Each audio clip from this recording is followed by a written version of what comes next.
Bom, vamos conversar um pouco sobre a lei de Ohm, uma lei que identifica a relação entre tensão e corrente no circuito resistivo, né? Uma ideia imediata é comparar a equação, né, com a equação da reta, que a gente já conhece há muito tempo.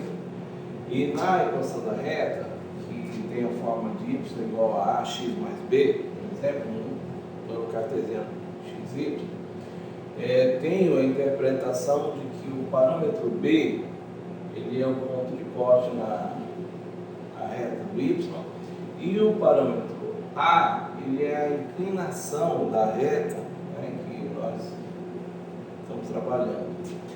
Quando eu olho para a lei de Ohm, por exemplo, da forma como está mostrada ali, ela dá essa similaridade, ela mostra para nós um comportamento semelhante à da equação da reta, na qual o ponto B dá uma interpretação de ser um valor igual a zero, e o A seria a resistência, né?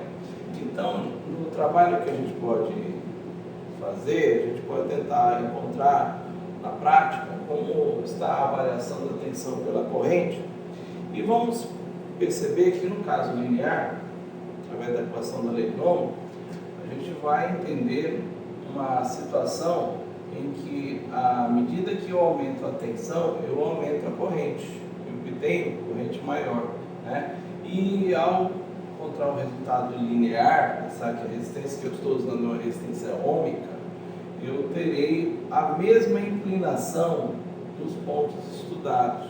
É claro que isso aí tem um range de temperatura, né, que a gente sempre tem que trabalhar, mas nesse caso aqui um parâmetro bom, né, na temperatura ambiente, e a gente vai então, no caso linear, ter a mesma resistência, a mesma inclinação na curva, né, obtida pela comparação, né, que eu tenho da lei de Ohm com a equação da reta de inclinação, né.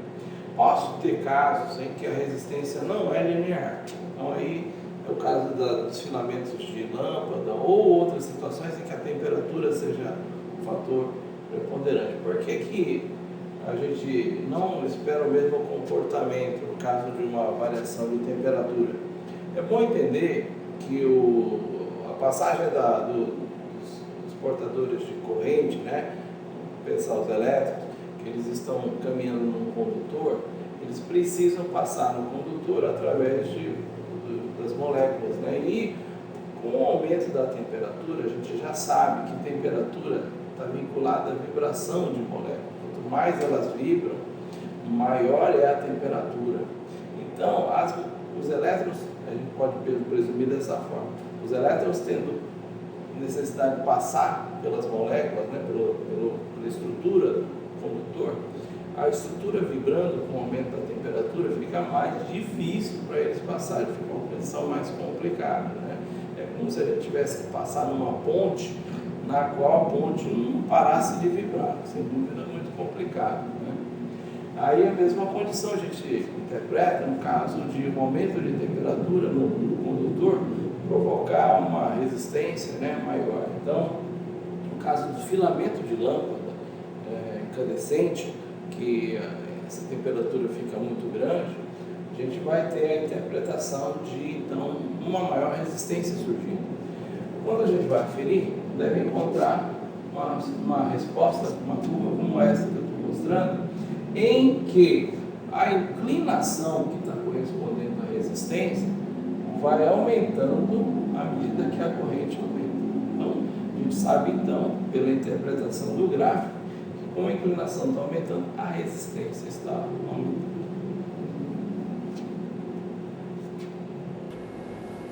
Bom, estamos aqui com uma resistência, né, que a gente vai utilizar para fazer a verificação da lei de Ohm, mostrar como é que ela pode ser interpretada no modo prático. Fiz a ligação dessa resistência com um ohmímetro para nós termos ideia de qual o valor dessa resistência. Encontramos aqui 804 ohms, né? De posse da ideia do valor da resistência, vamos fazer a ligação dela com uma fonte, né, produzindo um circuito resistivo, e ao mesmo tempo que a gente vai variar o valor da fonte, né, da tensão que ela vai propiciar, a gente obtém o resultado da corrente que passa por essa resistência. Então, dá para a gente obter esses dados e realizar um gráfico, né? Verificar com o gráfico, porque o valor numérico, uma tabela de valores numéricos não mostra muito conteúdo para nós. Então, com os dados, a gente pode procurar um programa que faça um gráfico, né? Em planilhas fazem isso, e verificar realmente que a variação de tensão por corrente num circuito resistivo linear é uma reta. Então, com base nisso, vou fazer a ligação da resistência que nós estamos trabalhando com a fonte, e eu queria que vocês procedessem da seguinte forma: está aqui a variação, aqui está a ligação ocorrendo, certo? Ali está o medidor de tensão, o medidor de corrente. Eu vou fazer vários valores surgirem e, à medida do possível, vocês parem a gravação, anotem. Vou continuar variando, vocês parem a gravação, anotem, montem uma tabela para posteriormente ir para um programa de planilha, lançar esses valores, tensão por corrente, e verificar o resultado, tá? Então, fazendo isso, eu vou alterando aqui o valor possível de tensão, né? Vocês ao mesmo tempo estão fazendo a leitura tanto da tensão como da corrente. Tomar valores, por exemplo, até um patamar de 6 volts, né? E vocês têm a possibilidade então de ter os resultados envolvendo aquela resistência. E vamos lembrar que quando for feito o gráfico, a ideia é que a inclinação do gráfico deva levar para o valor, vamos pensar, o coeficiente linear, né, coeficiente angular, né, que é chamado, ele vai determinar uma relação com a corrente, né? Eu esqueci de explicar, mas ali do lado esquerdo, então, a medida de tensão em volt, e aqui do lado direito nós temos a medida em ampere, na verdade miliampere, né? Então, estamos tomando valores aí, ao mesmo tempo de tensão e corrente,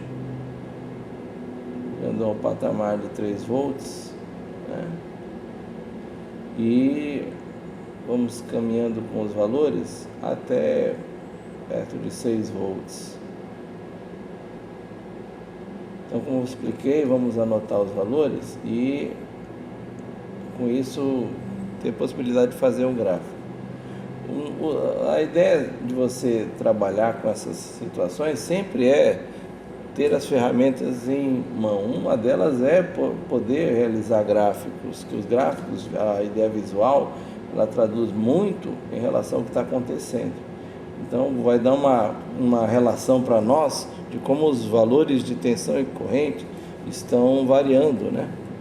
À medida que a gente vai tentar estabelecer, no caso já com a lei de Ohm, a relação entre os dois, né? Então, chegando próximo ao que a gente está pretendendo, vamos tentar chegar em 6 volts e, com isto, interpretar diversos valores. Como eu expliquei, vocês devem anotar os valores que a gente obtém aqui no experimento e fazer um gráfico e verificar se a teoria está correspondendo com aquilo que a gente está tentando interpretar aqui na prática. Okay?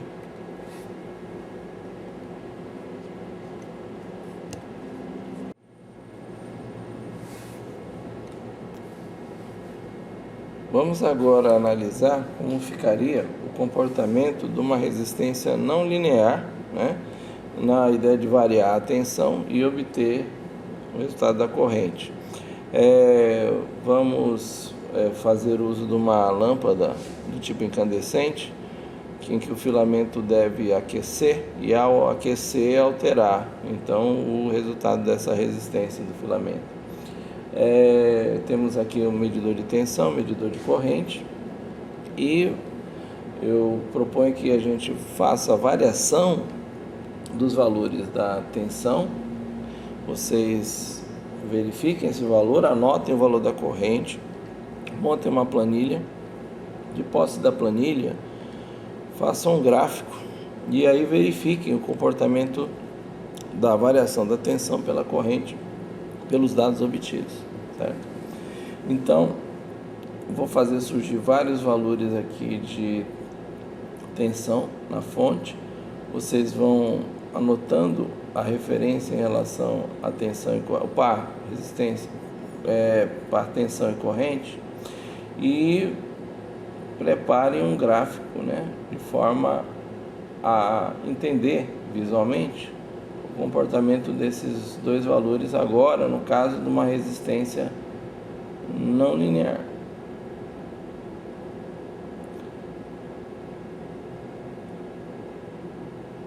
Ao fazer surgir os valores, a gente vê o resultado já em cima do filamento que a gente está aquecendo, Vou tentar chegar até o valor de 4 volts, que já dá um resultado bem expressivo no gráfico.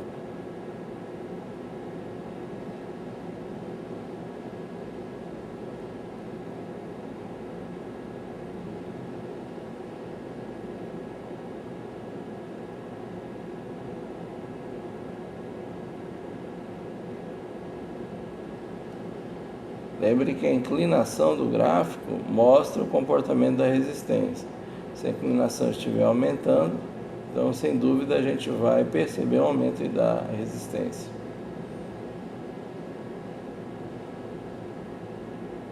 Bom, aproximando já o valor esperado, a gente já enxergou que a lâmpada está aquecida e o filamento, pelo aquecimento, propaga a luz,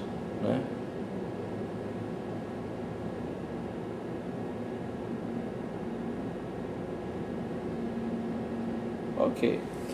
Com base nesses valores, façam o gráfico e verifiquem o comportamento da curva da resistência não linear indicada aí pelo filamento da lâmpada.